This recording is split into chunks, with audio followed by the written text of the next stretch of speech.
your state, Manipur. So that has been on the boil for the last 3.5 months, 4 months, maybe more. It slowly started and then it went out of control at a time when everybody started speaking about it and a lot of people unnecessarily lost their lives. So what is the basic? I mean, you're an MP, member of Parliament for Manipur, you have stayed there, what do you think is the basic problem? Basically, right from the eruption of that, the violence, I appeal on the true spirit of the Manipur. What is true spirit of Manipur? Manipur is a state having its own history of about 2000 years, and single dynasty rule till now. Of course, the monarchy is not there, and it has it is recognized by the world for the world famous polo. It was first played in Manipur. There are many backgrounds, and Manipur culture and civilization and even the language and heritage is the product of the composite multiple communities, ethnic communities. We have about 34, 35 ethnic communities. We were all symbiosis. And each and every language of the so-called Manipuri language is the accumulation of all those communities' language. And that also we use one of the, the beauty of the language. Even the water. If you write it, the water in Manipuri language in the poetic forms, you will use some of the tribal language. Ethnic language. It's a, what you call, I do not know in a language term. The stylish type of the wordings are used. So ultimately what happened? Basically, Manipur is the offshoot of the ancient Indian civilization, which link with the Southeast Asia. And that area was so peaceful during the king's time, having all the Vaishnavite, Ramanandi Dharma, and also the, Hindu Dharma. With all these things, our ancient tradition has been grown up. For example, Ras Leela. It was our ancient dance with the spiritual and theme of the philosophy of Radha and Krishna. Then it grows up to the classical form. So that's why after adoption of the Hinduism, then some group of the Brahmins, they might have rejected those hill people who they wanted to join the Hinduism.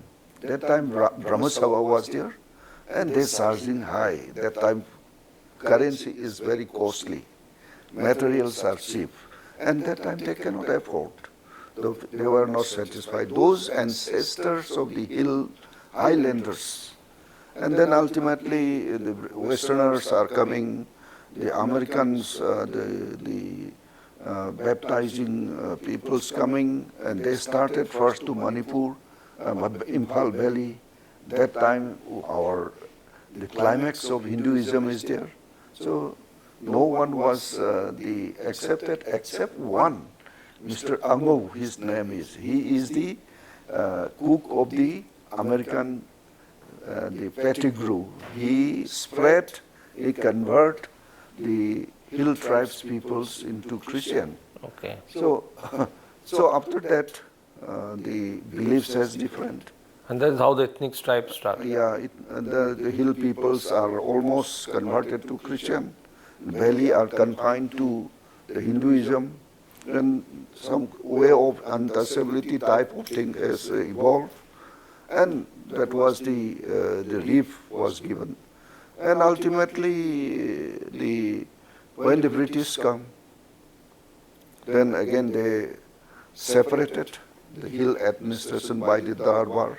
Darbar is headed by the British, and the Maharaja is looking after the valley. And then when we joined to the Indian Union, again the constitutional provision, again following the what you call legacy of the British style, Hill Area Committee and the plain general people. So these are the basic differences at the beginning.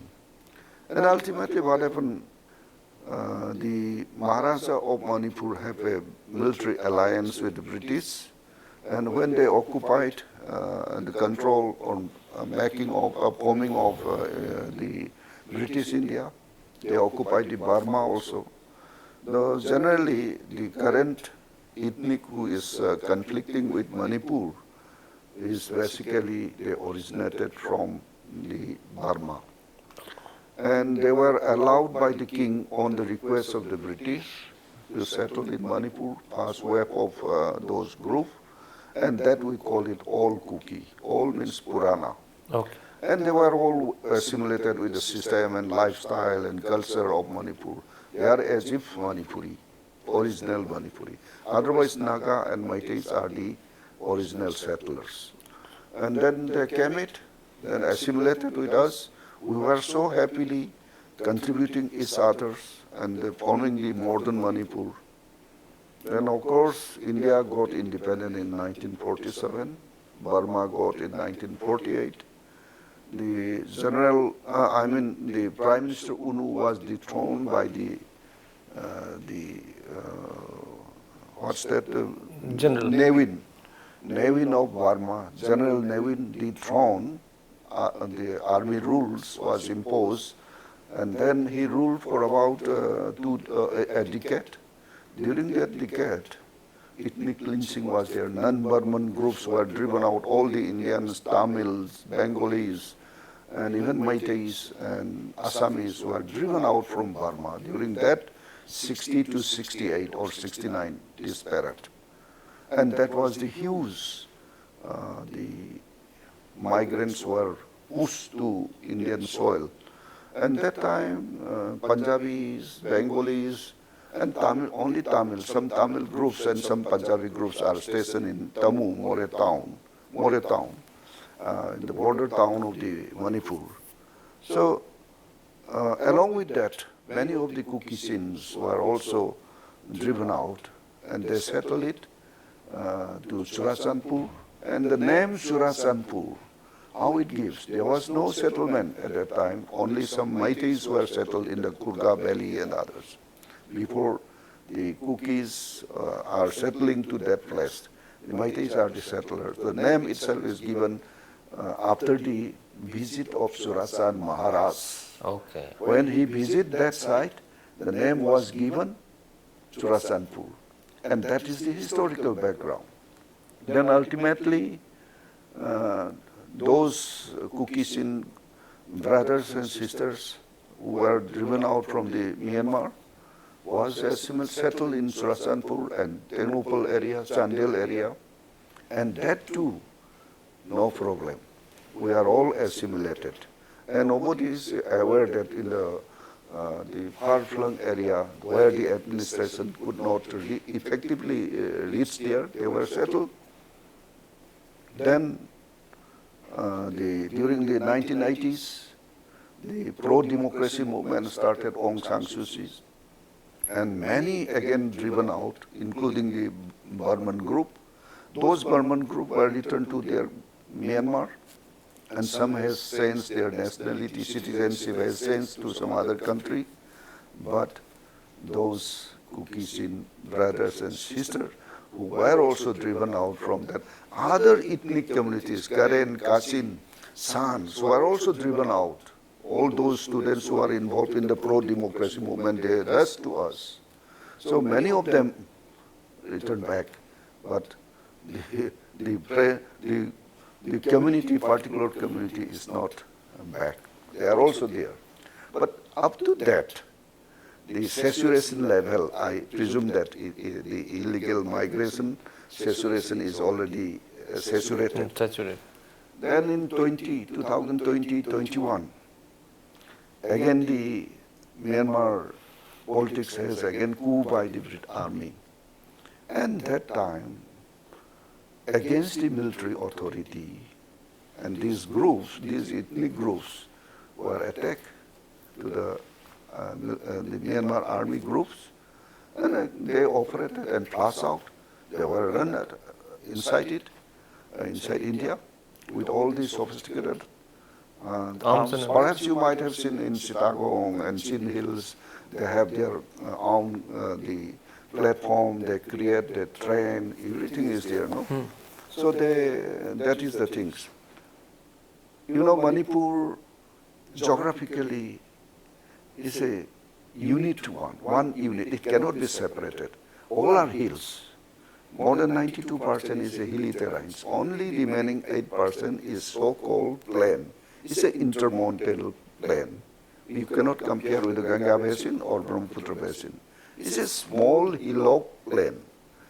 In that plain, more than 60% of population is concentrated, and the remaining hill areas, 92% is the population percentage. Earlier it was only 35. And only when we know that the illegal migrations are outnumbering the original settlers, then the so-called major community like Meiteis and Naga, they feel they feel insecure in terms of land resource, in terms of economic, in terms of political rights. Then they have some psychosis of that. And in the meantime, the illegal immigration number is increasing. We are not blindly saying. If you see the 1971, 81, 91 census, there are certain areas where the population is unnatural, our growth rate, fertility rate is lower, but how the population is increased, that is another questionable. But recently, United Nations, UNHCR, they publish, because of the present political situations, the Sagang district of Myanmar, most of the ethnics were illegally entered to northeastern India, particularly Nagaland, Manipur, and Mizoram, about 53,000 of population during the last 2-3 years. And it's proved that. And our land area is limited. Forest classification was done as early as 1933 during the Darbar Resolution, by the Darbar Resolution. And that when we are joining with the Indian Union, whatever Darbar resolve is in toto accepted by the government of India. And also new gazette was issued as early as 1960s. So there was no question of newly the conversion of reserve forest or protected forest. But that was not there. But of course, if we see politically, the previous government, they are not conscious on this issue. And there are many, the issues were involved. Because of the previous government, they are not looking, they are not far-sighted. They did not tackle the issue. Yeah. They just how they passed the times with some of the resolution made by them. Say, for example, in Kangmatombi and Kangpokpi, it's an area of assembly constituency is not reserved, it's a general. So in that area, what happened, there were about 5 Nagar Panchayat. Why the Congress government in the year 2012 or 14, they converted to Hill Area Committee? Even the More town, there was a small town committee. During that time, Meitei can be the commissioner, Punjabi, Tamil, and tribal peoples are also in the town committee member. But now once it is converted to ADC, it's only for tribal areas. So they dominated slowly, and they were driven out, all those peoples. So this kind of administrative the blunder creating all this problem. Not only that, creation of the 15th district is also another blunder that I do not like to explain. Blundered by the Congress government. Yes. Now tell me one thing. People say drugs are a free flow in Manipur coming from this is a part of the Golden Triangle, why has the government not been able to control drug trade in Manipur?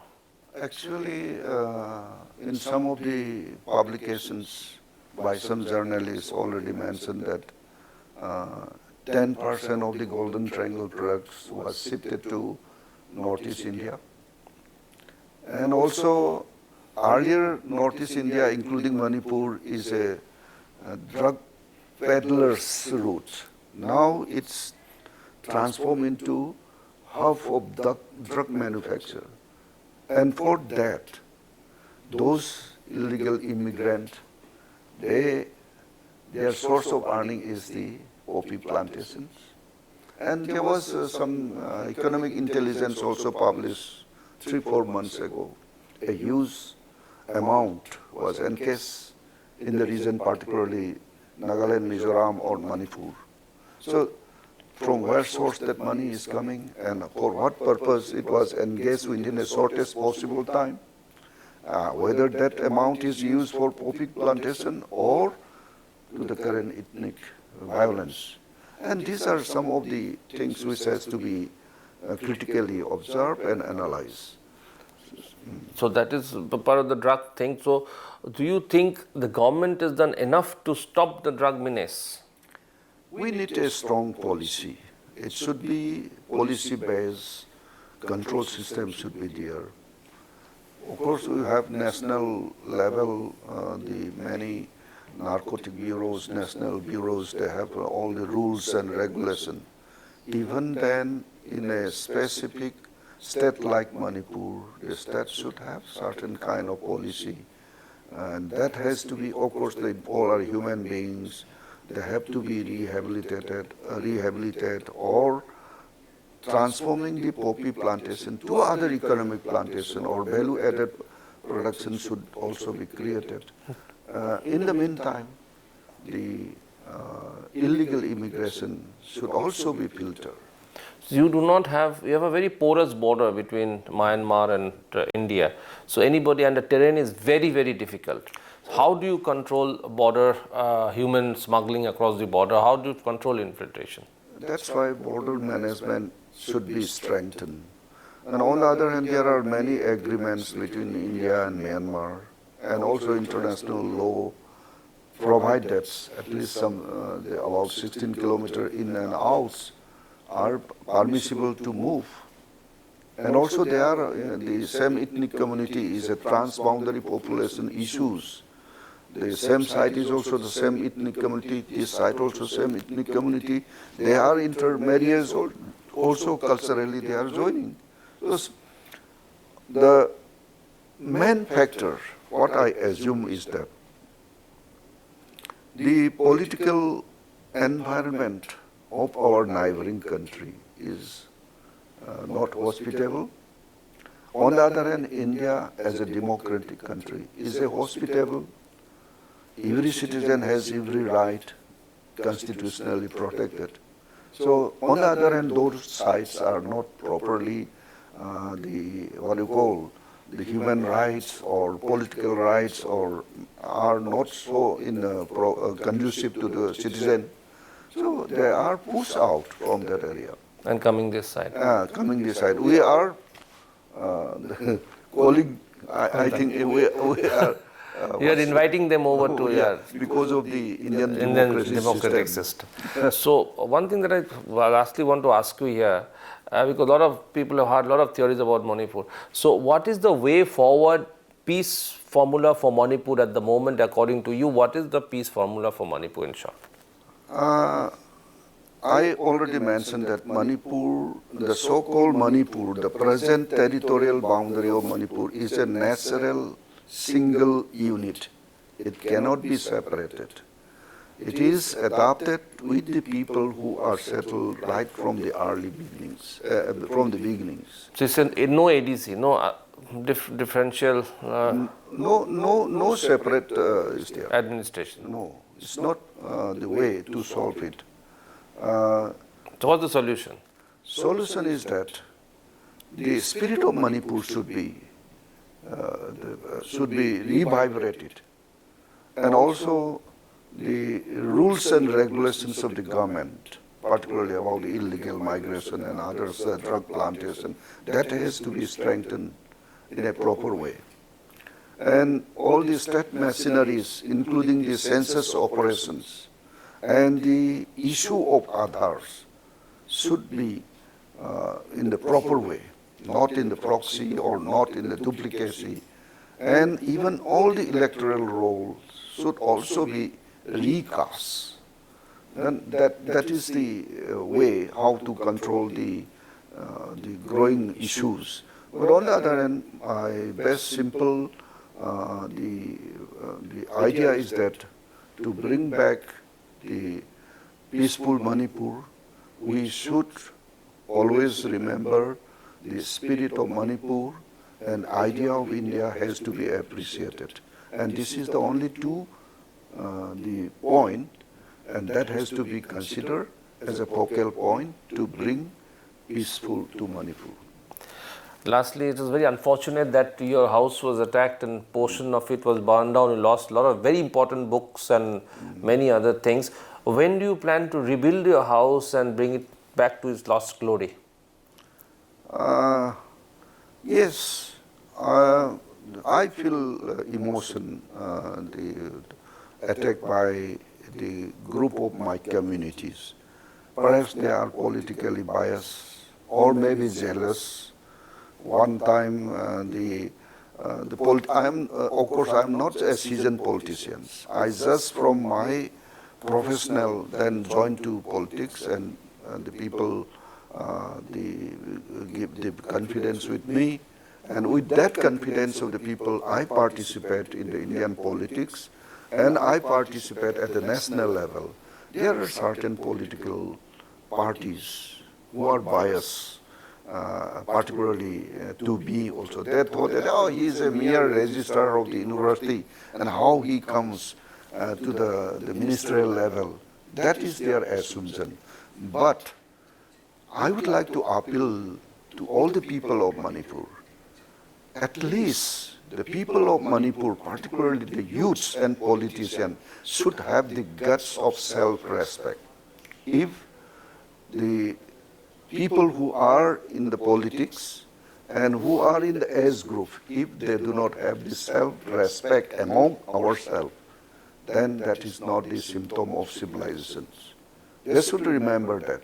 If they want to survive as a Manipuri or as a Meitei, there should be the self-respect. And of course, see, if you see in most of the social media uploaded from my community, they are making mockeries to the leaders, to their elected peoples. And if they know the system of the Indian parliamentary system, when we will speak, how to speak, many of the so-called academicians are also not known. So when they discuss in the local platform, they always criticize without knowing the system. And that is not. That's not correct. That is not wise. So when do you plan to rebuild your house? I don't have money. I am seeking philanthropy people to help me. And of course, the burning of house. The house was also constructed during my service time with the loan from Baroda Bank and transferred to the State Bank. And so at the end of my service, I anyhow repaid to that loan with interest. And that is purely my sweats earned money's building. And of course, building, I may renovate it if my resource is developed. But my only worry and agony is that I have a collection of about 30, 40 years collection of records and documents. And I associated some of my relatives, who was the first Chief Minister of Manipur, my paternal uncle. Whenever he discuss with me. He also provide me many records, even the Darbar resolutions, all the administrative reports published during the British, that were burned down. I do not know, in a civilized world, a group of community, my own community, are targeting to burn the books and journals and record.